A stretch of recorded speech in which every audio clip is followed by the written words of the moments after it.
Welcome to the B.rad podcast. It's Brad Kearns. These are our sponsors. Male Optimization Formula with Organs, B.rad's Macadamia Masterpiece, Perfect Keto Ketone Supplements, Carol Fit Stationary Bike, Organifi Superfood, Viore Clothing, and Let'sGetChecked.com Home Testing. And please visit the BradKearns.com shop page for my personal selection of favorite products for health, fitness, and peak performance with great discount offers. And now here we go with the show, mofo.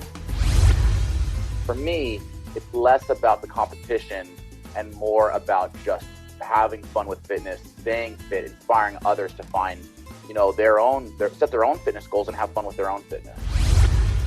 This is what I want you to do while you're here. I want you to develop a taste for winning. I want you to become the kind of athlete that has so many tools in their chest that you can win no matter how the race goes, whether it's slow, whether it's fast, whether someone gets tripped, whether it's rainy or sunny or windy, no matter what the conditions are, you always find a way to win. And everyone was trying to tell me, there's not enough money in track and field. There's billions, with a B, billions and billions of dollars in the sport of running and track and field.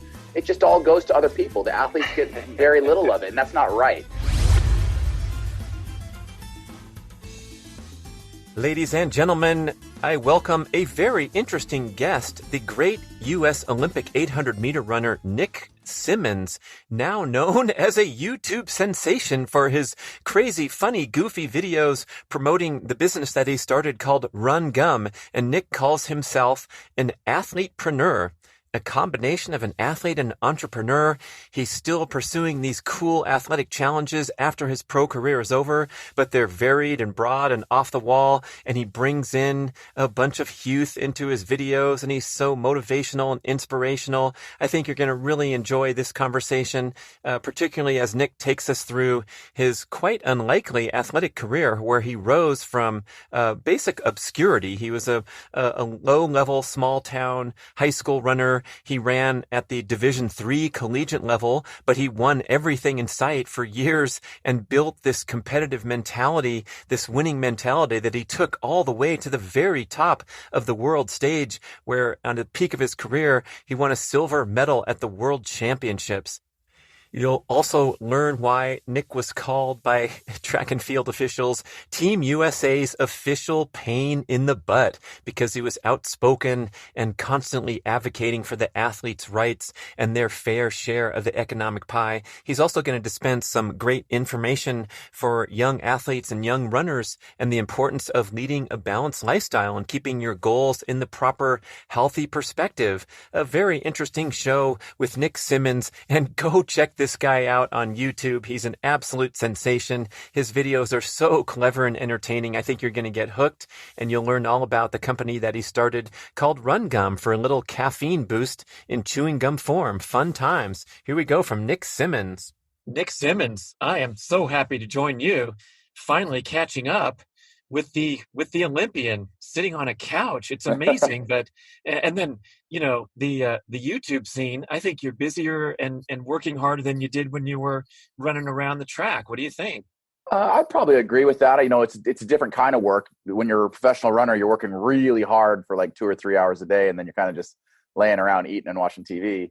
Now I have longer hours, but I never have those like really intense track sessions that make you throw up. So I think I prefer my work-life balance today than I did when I was a pro runner. But yeah, both are tough jobs for sure.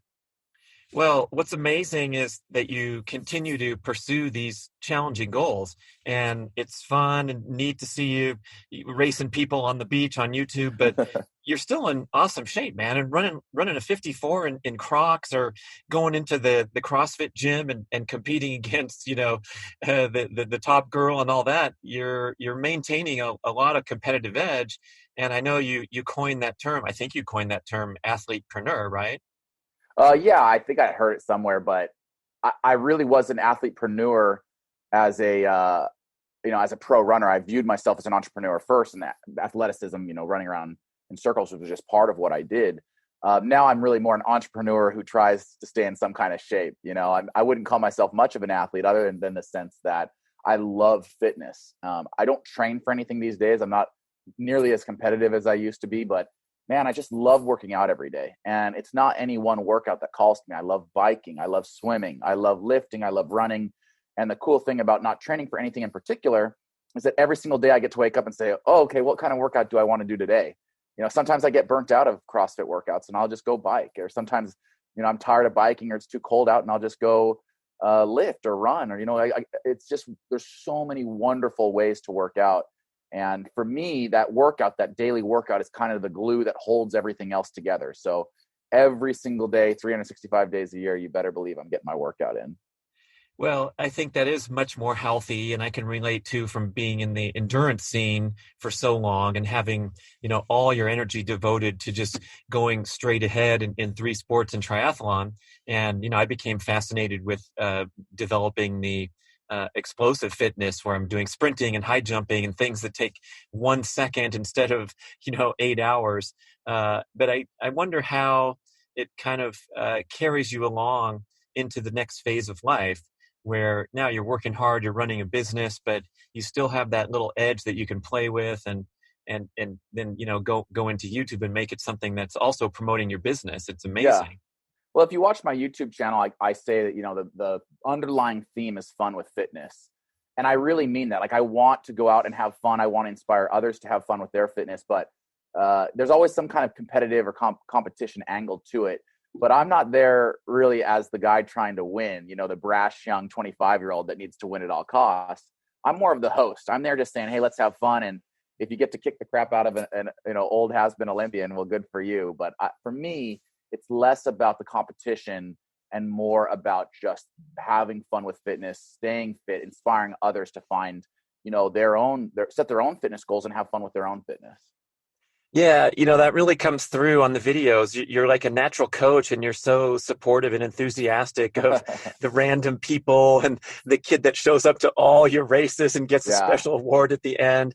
Yeah. It must be really fun for you. Did you ever think about getting into coaching? Yeah, I think I'm not a patient enough person for coaching. And I say that just with the absolute utmost respect for coaches. And I was blessed with some really good coaches from prep school to college to my pro years. And the one commonality that all the good coaches had was they were just extremely patient. And I know my own skill set, my own limitations. I'm just not a very patient person. And I think as I grow, I become more patient. And maybe one day I will have the requisite skill set to actually be a coach. But for me, if I was to coach, I wouldn't do it at the pro level. I probably wouldn't even get excited doing it at the college level. It'd have to be at the prep school level. Nothing I love more than young people setting goals and then achieving them. Like when you get into cross country or track for the first time and you set a goal of I want to run my first sub 5-minute mile, which we all know is it's a good running, but it's not like kind of the equivalence of running a sub 4-minute mile. But you see that freshman or sophomore train all year and then they do it. They run sub 5 for the first time. The look on their face, the realization of just how hard work can translate into success for them. It gives me goosebumps just thinking about it. So you'll see a lot of my videos are interacting with high school kids. It's my favorite demographic because they're just learning how to set goals and how to achieve goals. And that huge dopamine hit to the brain when they do it, when they accomplish something that they've never accomplished before. That's my favorite demographic. If I was to ever coach, it would be at the high school level. So why does a coach, I guess at the higher levels you might be referring to, why is patience such an important attribute? I think patience is important at all levels, but as you get, with high school, you're herding cats, right? Like the kids are running all around. You got to be pretty patient from almost a babysitter standpoint, and in college, I think the patience then translates into how can I be patient with these kids that are being pulled in a dozen different directions? I really loved my college coach, Sam LaPre and Jimmy Bean, because they knew that I was primarily there to study, right? I got a degree in biochemistry. In your case, I guess, college runners are out there to run. And we're definitely going to get into your track, which was so different than the usual, your fellow Olympians that were the chosen ones since freshman year. But go ahead, yeah. I think you got to remember, it's called a student athlete, not an athlete student. And I think too often we forget that. So I think academics needs to be a priority. I think having some sort of social life should be considered. Many of these student athletes or many of the athletes in general need to have a job to help pay for everything. So not every athlete's on scholarship. I wasn't on scholarship. The majority of athletes running D1 aren't on scholarship. So we have to consider as a college coach, how many directions the athlete's being pulled in any one moment. And not most, but many college coaches aren't that patient. And I think they're not very good coaches for that reason. And at the pro level, you've got to be patient with just the unrelenting drive of some athletes, and I mean that at the elite level, that it's toxic in some ways. That unrelenting drive can actually be, self-detrimental. So in every single level of the game, there's a different level of focus, a different level of distractions, and the good coaches understand that and can communicate with an athlete. And again, every athlete's different, so they're able to communicate with those athletes in an effective way. I was prone to distractions. Like I said, I was in a fraternity in college, and I loved to go out fishing on the weekends as a pro, and all the coaches were just so patient with me and understanding that for me to be the best athlete I could be on the track, I had to have these other facets to my life to blow off steam, whether that was partying at the fraternity in college or running out and fishing on the weekends, as a pro. They were always very patient with me and understanding. Well, I think we're still going to have to wait 10 more years to realize that could be the secret to bringing out the best, and especially the elite performers, where they're going too hard, they're doing too much, they're getting injured. And I'm thinking across all sports, but especially in something that's, so grueling like a track and field event and so intense. Yeah. I mean, obviously that was one of your secrets to success, that you were out there fishing on the weekend rather than who knows what someone was doing, Yeah. going and getting injured. So why is that so difficult to catch on? You think it's you're maybe from the coaching side as well as the athlete being too driven? I think it's often from the coaching side. A coach really sets the culture on a team, and to a certain extent, the captains and the leaders of the team, but that's kind of also coming down from the coach. At the high school level, more often than not, I see a culture of laissez-faire attitudes, probably not focused enough, right? And that's fine because it's high school, right? Unless you're trying to really go get that scholarship, like high school athletics should be fun. At the pro level, I see the mistake on the exact opposite side of the spectrum. Most pros are too focused. They're too dedicated, and they just run themselves into the ground. They run themselves constantly injured, or they don't take time off like they should, and they just burn themselves out super quick. So, and I see pro coaches that are really excited about the talent and the dedication they see in their athletes, but they forget that an athlete can burn themselves out real fast. So, college, you'll often find kind of that sweet spot. And I think it's one of the reasons why our NCAA system is so phenomenally successful. You've kind of taken the top tiered high school athletes that actually have the willpower, the determination, the focus. But the college coaches, the good ones, understand that these kids are being pulled in 100 directions, and they're flexible with that. And the kids have this multifaceted life. So if they do get injured, it's not the end of the world. They go focus on their studies. And that's how life should be. The problem is when you take the top tier of those athletes that are so hyper driven, and you forget that they were so successful in college because they cultivated this diverse set of interests. Oftentimes those hyper focused athletes got to where they were by being hyper focused, but then they burn out. And how many names, thousands of names I can think of really stellar NCAA athletes that fizzled out in that first year or two as a pro. It's because they forgot that they need to continue to cultivate those different facets of their life, those different interests, and to be a diverse person.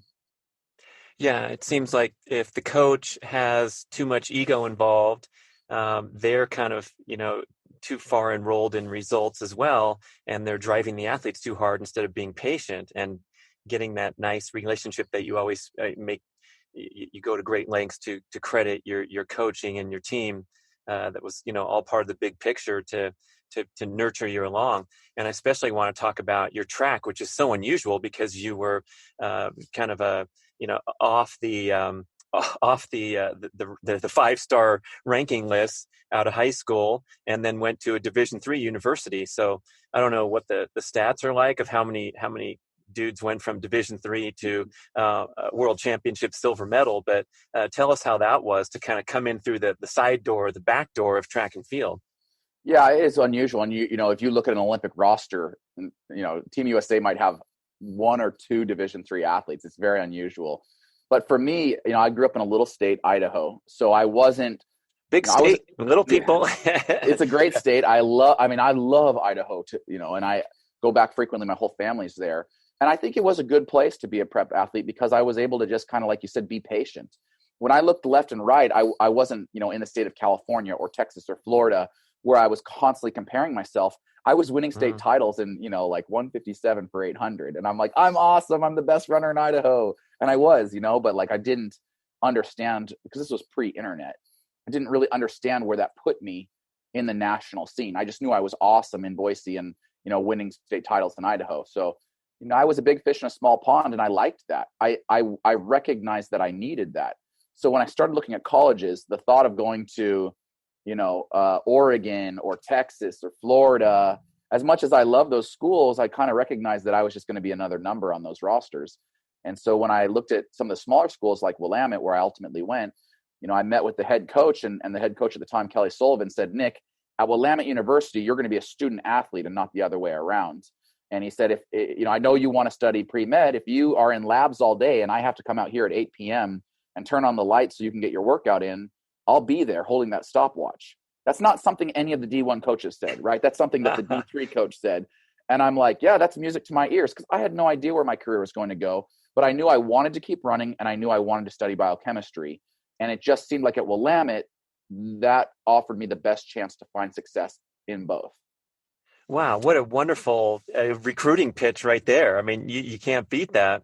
And I also am thinking now that, being that big fish and winning that state title and building that confidence and being able to compete and excel, whereby maybe if you, had developed as a 157 guy in California, you would have been knocked out in league or something.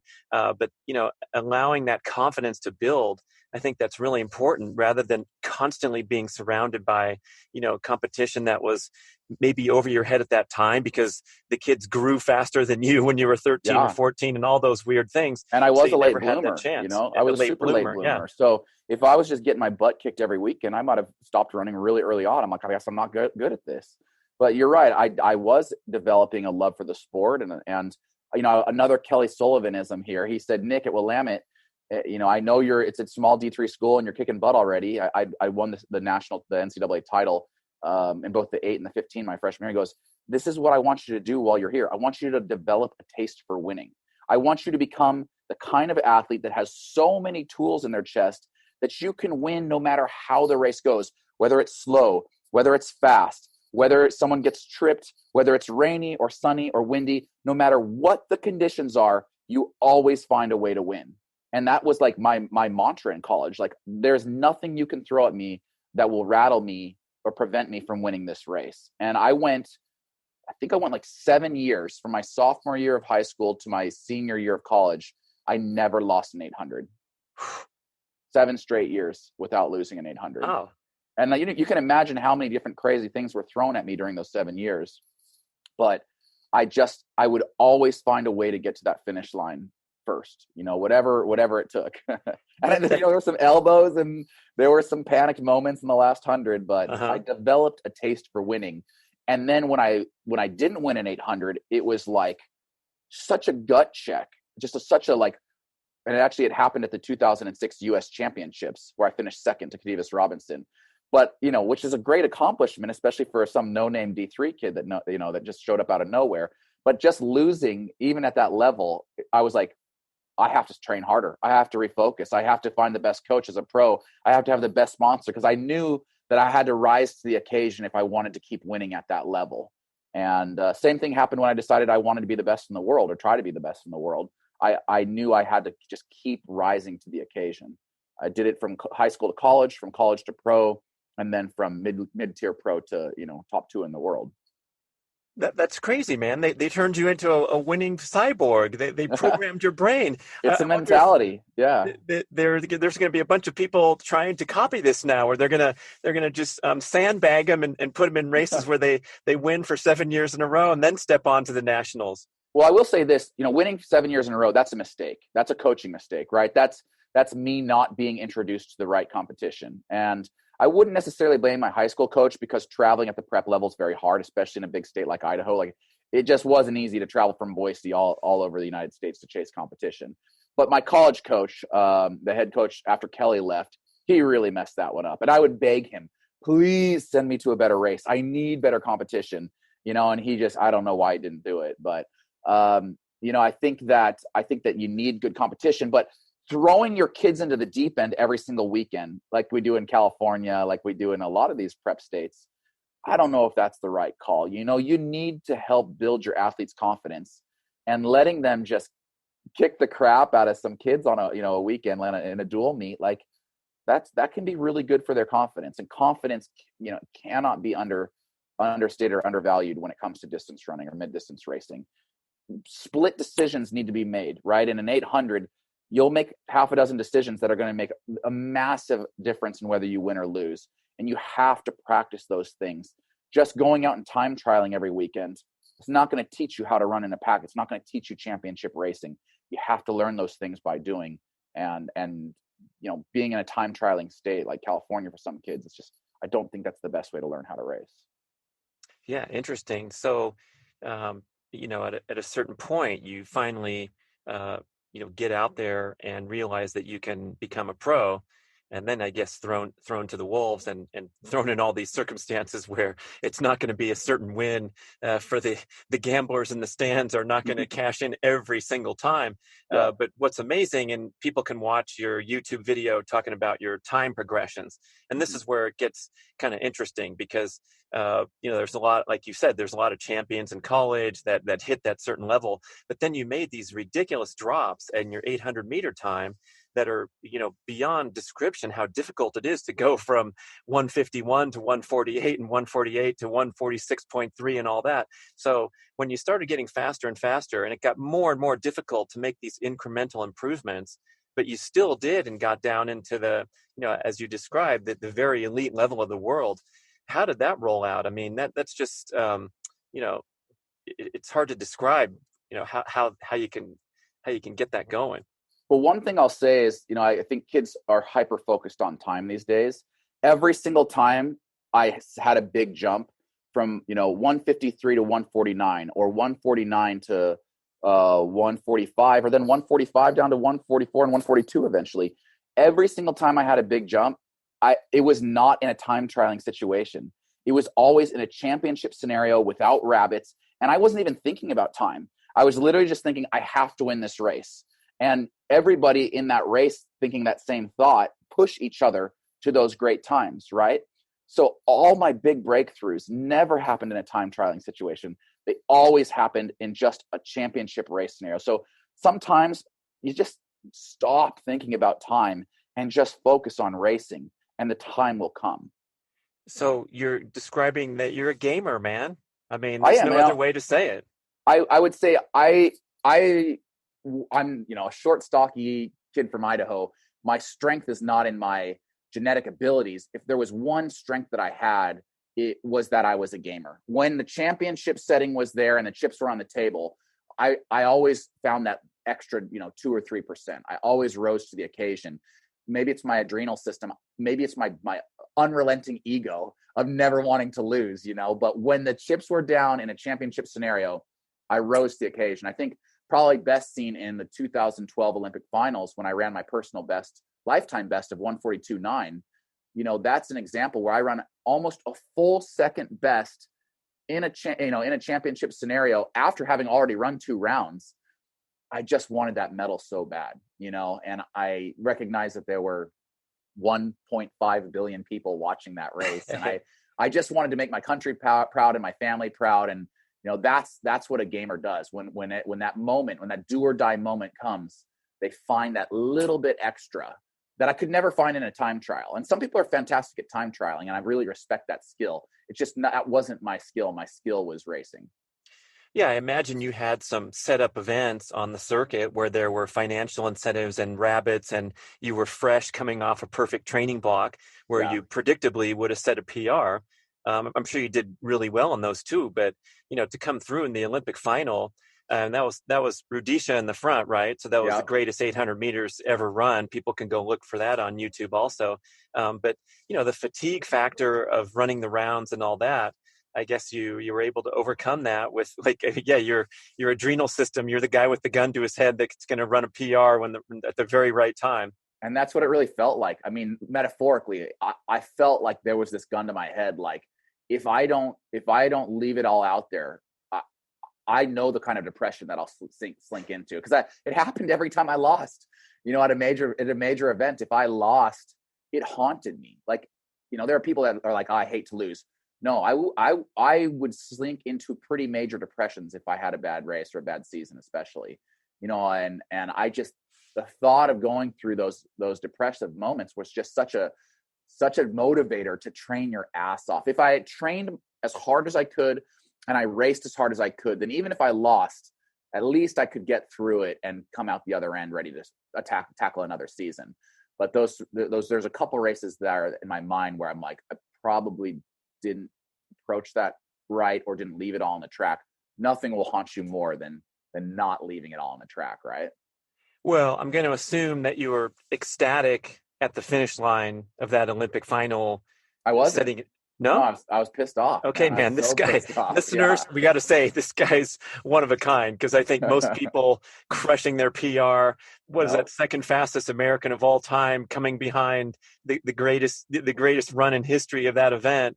Oh man, that's funny. True story. I couldn't watch that race for several years. Like, I think I just watched it for the first time like a couple of years back when someone asked me to kind of like give a play-by-play. And I mean, it's a bittersweet moment to this day. Like, I controlled the variables that I could control, and I ran the best time I ever possibly ran by almost a full second at the Super Bowl of track and field. But I wanted a medal, and I'm still pissed off I didn't get a medal. Like, a 1:42.9 wins the gold medal at nearly every single Olympic Games ever. And it wasn't good enough for a medal that day. But yeah, I mean, I've come to terms with the accomplishment, and I'm proud of the accomplishment, but that was my shot. That was my shot at winning an Olympic medal. Not my only shot, but certainly my best shot. And I'm just still a little pissed off about it. How do you feel about winning? That's how much I hate losing, How about the silver at the World Championships, which could be considered the culmination of your career? Are you satisfied? Or are you thinking about, you're replaying the race in your mind, wishing it was gold, or what? That year, I think I only lost. I think that year, Mo Amon, the guy who beat me, I don't think he lost a race. At the end of the season, he was ranked number 1 and I was ranked number 2. And the rankings aren't based on the World Championships loosely, but they're based on an entire season. So I feel like that one shook out the way it was supposed to shake out. Like, he was the best that year and I was clearly number 2, and we went 1-2 at the World Championships. So that one doesn't really bother me as much. It felt right. And, and I wanted that medal so bad, and I got the medal, and it's so funny. It just sits in my sock drawer. Like, I don't even look at it. Like, these things that are so freaking important to us when we're young, like the kind of afterthoughts after a while. Like, I'm very proud of it. It's a huge accomplishment, but no one out. I mean, most 99.9% of people out there, even the people that follow my career, probably don't know that I won the silver medal in 2013. Like, they know me as the goofy guy that runs around in a turtle suit, on Venice Beach for my YouTube videos. He's now famous for his YouTube videos instead of his track and field accomplishments. Interestingly enough, so like, if I'm walking down the street and someone says, "Hey, you're Nick Symmonds," if they're my age, I'm 36. If they're my generation or a little older, I assume they know me from my pro running days. But if they're in their 20s or teens, I can almost guarantee they know me from YouTube. And so now, more often than not, if someone recognizes me, they're like, "You're the YouTube guy." And I freaking love it. I'm so ecstatic to be known as the YouTube guy, because that's where I'm at in life. Like, that is more important to me right now than, the athletic stuff. I'm super glad that I gave everything I got on the track for 12 years as a pro, but it's just, different priorities and different focuses. And YouTubing is such a huge passion for me right now that's where I'm throwing all my time and energy. And that's what I want to be known for. And Nick wants to win, people. He wants the most views, record breaking. So go subscribe to his channel. He's trying really hard. I think you represent a really healthy attitude, because it's all about the journey. And when you're focused as an Olympic runner, you're not there to take pictures of the basketball players at the parade. You want to win, and feeling that competitive frustration and that just amazing pouring your heart and soul into it. And then you're able to move on. I mean, Roger Bannister, the great sub 4 minute miler, he said the essence of sport, and he's talking about running track and field. He said, while you're competing, nothing else matters. And then when it's over, the best place to put it is somewhere filed away, somewhere not very important. And I agree. It's a tough line to balance on. But it sounds like you've done it pretty well, especially the side where the guy's pissed that he ran one of the greatest races and didn't win a medal. That's just funny, man. Took me 6 months. I mean, it literally took me 6 weeks after that race to be able to, like you say, file it away. And I'll say this: I was good at like pressing the reset button. So after that race, I came home, and for 6 weeks I didn't run a step. I drank beer every day. I went fishing every day. But like it took me a while to put that behind me, to put it in context, and to ultimately get excited about training for another season. Yeah, that's how you regain balance. Yeah. If you're out running on the circuit trying to pick up a new PR based on your fitness, I bet you would have ran yourself into an injury. Quite possibly, yeah. And a lot of people do. All 3 medalists from the 2012 men's 800 were injured in the 2013 season. It's not uncommon for that to happen. Right. So maybe what the YouTube generation also doesn't know about you is that you were, and here's the quote from a great New York Times article, Team USA's official pain in the butt, the most outspoken, polarizing, and essential American track and field athlete of the past decade. So let's talk a little bit about how you waded into the controversy of the life of an Olympic athlete, a professional athlete, and how we have to deal with these unsavory forces that are trying to control you. Yeah, I love that. Team USA's official pain in the butt. That was the best compliment I'd ever been paid, because Team USA needed a pain in the butt. They've been stealing, and they're still stealing money from the athletes. And I think, as I started, recognizing how money worked and where the money was coming from and how sponsorship dollars worked and how the governing bodies had been set up, I really just looked around and I'm like, oh my God, there's so much money in this sport. And everyone was trying to tell me, oh, there's not enough money in track and field. There's billions, with a B, billions and billions of dollars in the sport of running and track and field. It just all goes to other people. The athletes get very little of it. And that's not right. The fact that Nike pays USATF $20 million a year, and a very, very, and that's for the right to put the Nike logo on Team USA. And yet they pay just a small, tiny fraction of that to athletes. I mean, come on. Max Siegel's salary, if you dig into the financials of USATF, it's just a joke. I mean, and I stopped talking about that because it doesn't really affect me anymore. But at the time, for 12 years, it affected me in a major, major way. And it pissed me off. And the only way I could deal with it was say something about it. And so for, the latter half of my career, I talked about it to anyone who wanted to talk about it, because I was, understanding where all the money was going, and it wasn't to the athletes. Why do you think the athletes have not been able to band together as a force and try to advocate for fairness and for better compensation? Because most of the athletes are struggling. Even athletes on the Olympic team are working at Home Depot, thanks to Home Depot for that Olympic program. But it still is not right. And the other sports are escalating like crazy. Well, you've got a couple things working against you there. First of all, the average lifespan of a pro runner might be 2 or 3 years, right? So you're cycling them so fast. I didn't even begin to realize how much money was being stolen from me until probably my 5th or 6th year as a pro. So you're cycling these athletes so fast, they don't have time to realize what's being done to them.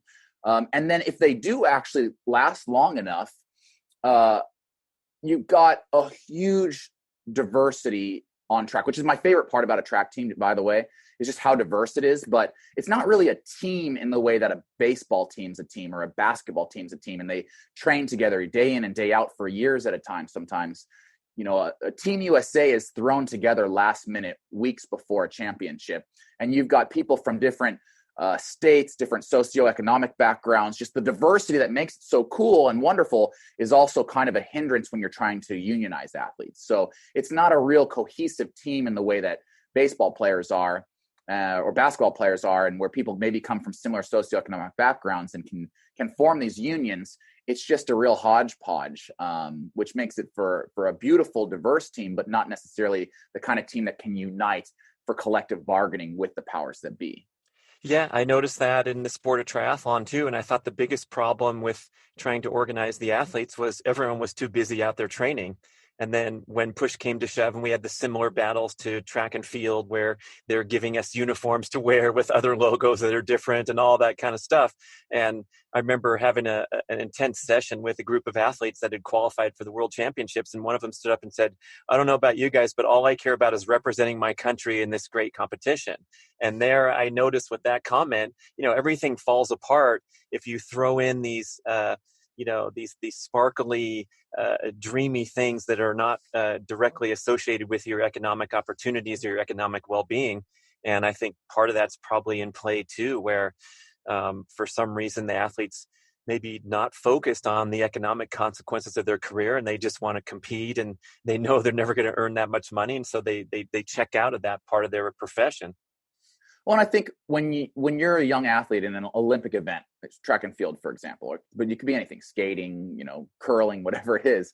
When you start your career at the age of 18 or 22, you're there for more intrinsic purpose of, I want to become an Olympian. Like, that's why I turned pro at the age of 22. I said, I'm going to put medical school on the back burner for 2 years because the 2008 games is only 2 years away. And I don't mind sacrificing those years to see if I can make a team. Money meant nothing to me. Like, all I needed was enough money to be able to train full time. But the financial gains meant absolutely nothing to me. I just wanted to see if I could become an Olympian. And after I stamped that ticket and added that little, OLY next to my name and was an Olympian, then it got to me like, oh, okay, like maybe now that I'm signing another 4-year deal and I can go on and train for the 2012 games, maybe now it's time for this young professional to try to figure out how to maximize my earnings. And that's when I really started thinking about the money of the whole thing, and the intrinsic value of making an Olympic team. That wasn't going to be the same as when I had made my first. Now it was, okay, this is my real pinnacle of my career. How do I maximize the amount of money that I can make, having made all these sacrifices? How do I make money now? Do you think we have some potential for change in the future? Do you see anything hopeful? I know you're out of the game now, and like you said, you're not sticking a thorn in the side of the executives. But have we made some progress since your heyday when you were what were you doing, covering up the tattoos or something? Or they made you cover up the tattoo? They made me cover up all my logos. It's just ridiculous what they do. But yes, I would say that there hasn't been much change. I'm actually, if there's a silver lining of COVID, it might be a massive total disruption of the Olympic cycle and the Olympic movement, right? For the first time in a century, the Olympic Games aren't taking place when they were supposed to take place, right? We're now calling Tokyo 2020 plus one. Who knows what kind of repercussions that'll have if it even takes place. Like, the whole system may go bankrupt and we have to start something new. I think that we need to completely demolish USATF and that particular business model and rebuild something that is, the way I like to describe it is, imagine if USGA was the only entity running golf. Like, it would be horrible. You need the USGA to run the grassroots, youth level type stuff, but then you need the PGA to run the professional side of that sport. So right now we have USATF, which does a good job at the youth level and does a good job like getting the word out and growing the sport of running, but it's just phenomenally bad at running professional track and field. And they just need to be stripped from that responsibility. And a professional entity like the PGA is to the USGA, we need that entity to lift the sport out of the 19th century or 20th century. Yeah, good comparison. And those two, the PGA Tour and the USGA, butt heads annually at the US Open. Right, they should butt heads. It's okay for that to happen. Right. But the PGA Tour has become such a powerful force, and all the money that's flowing into the pockets of the professional players, they've done a great job. They have. The PGA has done a wonderful job of enriching the players. We don't have that. So instead of an entity enriching the pro track and field runners, you have USATF, which treats them as indentured servants, essentially. And that would be a great path for you a great challenge for you to tackle, but you're too busy with this run gum thing. So tell me about, I think this was during your career that you started getting these ideas. So I want to hear about the preneur part of the athletepreneur and how that all started. Yeah, and I'd always wanted to be an entrepreneur, and in fact, I had launched another business with my coach at the time, Sam LaPre. We did a franchise here in Oregon, just kind of cut our teeth a little bit in entrepreneurial business. But ultimately, I always knew I wanted to be in an industry called CPG, consumer packaged goods. I don't know anything about tech. I didn't like franchising. I love the idea of a packaged good that I could hand somebody something. So right now, let me grab this real quick. So, right, for our listeners who can't see the screen, I've got a packet of Run Gum. And when people say, Nick, what do you do? I'm able to give them this packet of Run Gum. I say, this little packet of Run Gum here is just like an energy drink, but it's in gum form. Here, take this, have it, give it a try.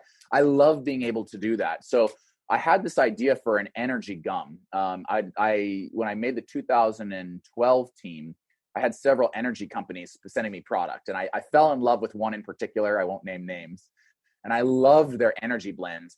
But drinking that sugary, heavy, acidic liquid and having that sloshing around in my stomach while I was running, it's the last thing an athlete wants, And they're also not highly portable. You had to keep them refrigerated. It's just a nightmare going through TSA. They get confiscated.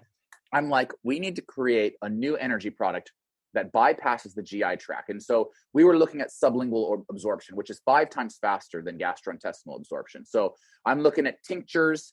I'm looking at lozenges, and ultimately we decided to go with chewing gum because it's fun, it tastes good, it's easy to manufacture, and it's large enough that it could hold the actives that I wanted in it. So caffeine, taurine, B vitamins, all compressed into this wonderful, tasty piece of chewing gum, and you absorb it very quick through sublingual and buccal absorption. So it's called Run Gum.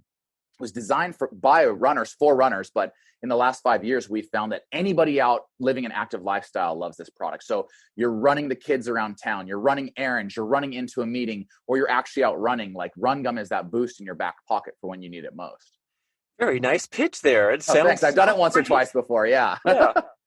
We would do we would smash the caffeine pills and mix them in our water bottle. Same thing, yeah. It was just, it seems like a convenient little market segment that you guys have captured. But that's nice to have a great idea. I have 17 of them on my pad here. But then the execution, how did that go? I mean, this has been a big deal. Yeah, I think, maybe the best move I ever made was I had the idea, but like you said, ideas are a dime a dozen. I needed somebody that understood how to bring this to market. And I went to my business partner at the time. And again, we were doing franchising here in Oregon. And I said, I've got this idea for a CPG business and I just want to run it by you. And I just want to see what your reaction is. And I had a couple of his kids who I think were I want to say they were 16 and 19. So good demographics to test. I said, I want to take you guys out to dinner and run this idea by you. So I pitched them this idea of an energy chewing gum. The kids too? The kids too. And that's rocking, dude. Give me They lit some. up. Yeah. They're like, do you have any? Do you have any that I could buy? And I'm like, I don't have any yet. And maybe more importantly, my coach and business partner, Sam LaPre, he said, not only do I think it's a great idea, I want in. How can we be 50-50 on this?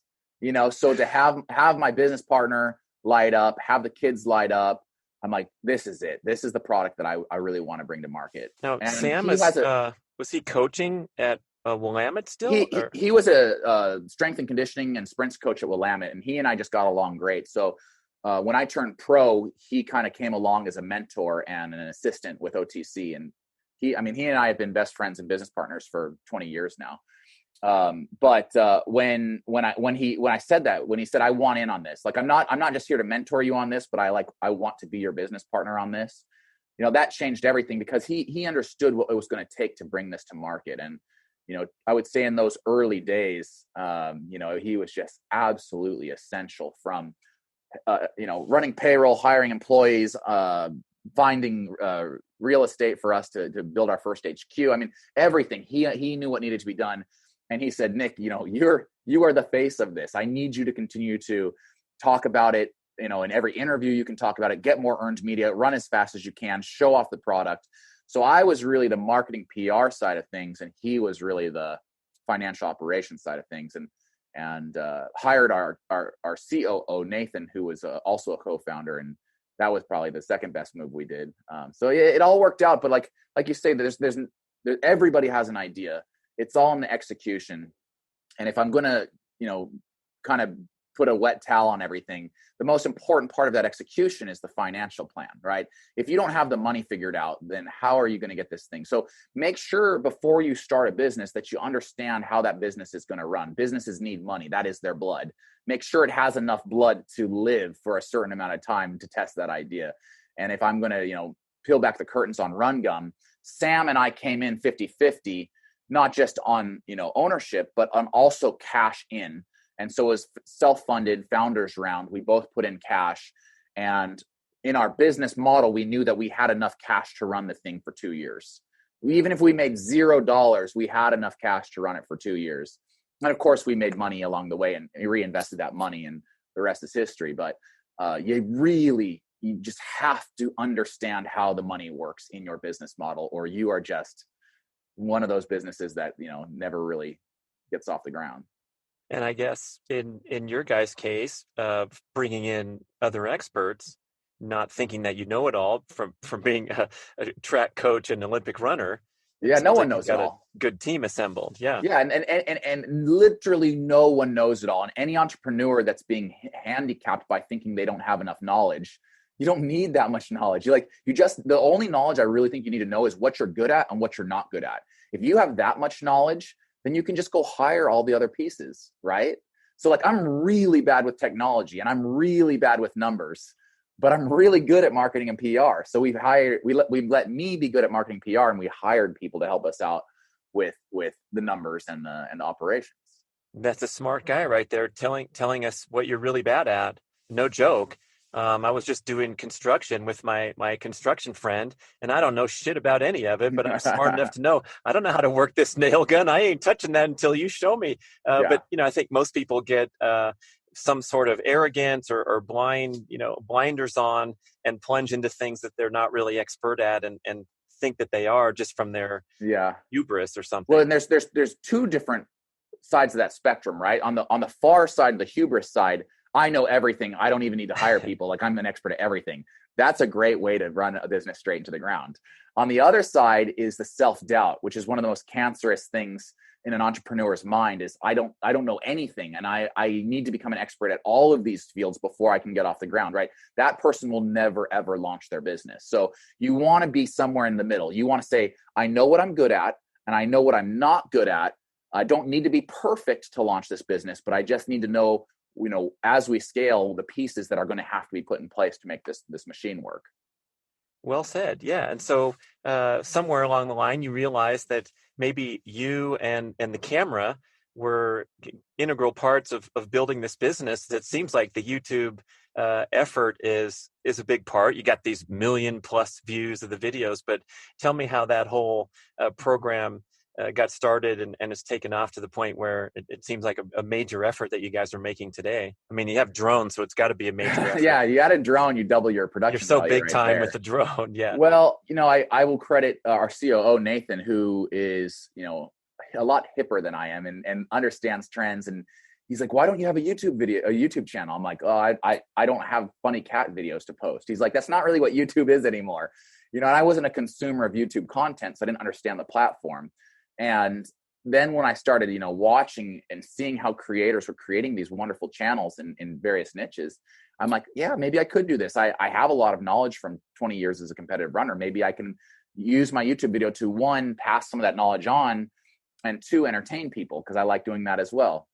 And so it started very slow. I think we started off, with a couple hundred subscribers, and, over a course of a year, we got to maybe like 8,000 subscribers, and then I got burnt out and took a little break. But I always knew there was something powerful there and something that I really wanted to be good at. But again, understanding what I'm good at and what I'm bad at. I'm really bad at editing video. I'm really good in front of the camera. I'm not ashamed to say that. I'm good in front of the camera, but I'm so bad behind the camera, and I'm really bad at editing. So we hired somebody, and as soon as we hired Ryan, our videographer, it just took off like a rocket ship. Now you've got the guy in front of the camera partnered with the guy behind the camera, and they're both experts at what they do. And you've got a really good video. And this time, right before we hired Ryan, I think I was at like 18,000 subscribers. It was maybe like 18 months ago. and now we're closing in on 300,000 subscribers, and we have 10 videos over 1 million views. So again, just understand where your limitations are. I didn't have to have everything figured out to launch, right? In the YouTube business, I could start with my cell phone and iMovie, and they would be ugly and bad, but I could then scale it. And so as we started to scale the channel, Nathan and I looked at each other and said, well, if this channel is going to go anywhere, we need to like invest in a videographer. So it doesn't have to be perfect to start, but if you want to find success, really recognize, your limitations, and then, address that with employees. So you keeping full speed ahead in that direction, and what else do you have going on for the future? It's funny. I've got the personality that's always like, where can we be better, right? Which is, it's a great way to be successful. It's kind of a bad way to be happy, to find true happiness. My mom always calls me a malcontent, because no matter how much success I have, I'm like, where can we be better? Like, where can I invest my time and energy to be more successful? And it's true, like YouTube has been phenomenally successful for us in just the last year. And that's where I'm really passionate right now, and it's where I want to double down my efforts. At the same time, we've got, a multi-million-dollar business here with Run Gum that we've got to keep running. So trying to just recognize my own limitations there. I wonder, how far I can take this company as the CEO, and if there is going to come a time in the near future where we need to, look to be acquired and possibly be acquired, sell a controlling interest and let somebody who's an expert at scaling a CPG company take this to its true potential, which I really believe it could be $1 billion company. I just don't know if I'm the guy to do that. Those are questions that I've been asking myself lately. It's kind of a crossroads for any entrepreneur to know when the right time to get out is. I don't think we're there yet. I think there's so much low-hanging fruit for us to pick, and I know how to pick that fruit. But any entrepreneur that has found some success has to ask, like, how long is this the right place for me? Yeah, well said. You got to keep thinking about that every single day, probably, and just checking in with your vision. Absolutely. What do you think of the track scene these days? Are you a big fan? Are you kind of stepped aside and more into? You're a big fan of YouTube now, and you consume YouTube hosts instead of Golden League, or what? Well, I mean, for the most part, track and field doesn't exist at this moment, right? Like we saw some world records this year, man.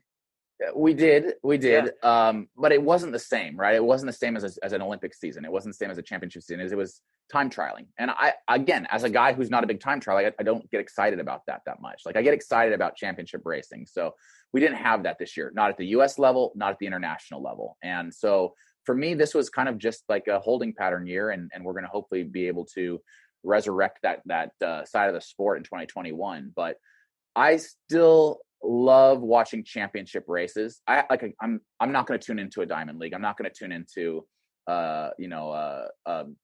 random meet at Mills. I don't like time trialing. It's not fun for me to watch a bunch of people chase times with rabbits. I want to see who periodized their season right, who can handle the do or die moment of a championship final round. That's what I want to see. So as soon as that resumes, I will absolutely be at the Olympic trials if they take place and I'm allowed to go. I don't know if they're going to have spectators. We'll find out. They're going to block your hat logo. Oh yeah, no, I'm more mentioning if they can have spectators due to the pandemic. But that too. I still think there is nothing more exciting than a championship track and field race, and I'll watch those forever. But yeah, I'm not gonna waste time watching a time trial because it just doesn't make me that excited. I did get excited about that 5K world record. I mean, a world record's still a world record, but I would rather see, a U.S. championship 5K would get me probably more excited than watching that 5K world record. Yeah, it's all great entertainment, and I know Kipchoge's orchestrated effort to run the 159 was criticized by a lot of purists, but I'm like, hey, I like watching a pack kicking in a championship marathon, but I also was fascinated to watch this guy with all his help run a 159 marathon. But they're almost two different sports, right? Yeah, like exactly. they're two. It's like watching doubles in tennis versus singles. Like it's still tennis. It's just two different games. So like watching someone time trial like Kipchoge is hugely inspirational. Watching someone set a world record in a time trial is hugely inspirational, but for a way different reason than when I'm inspired by watching the final of a championship race.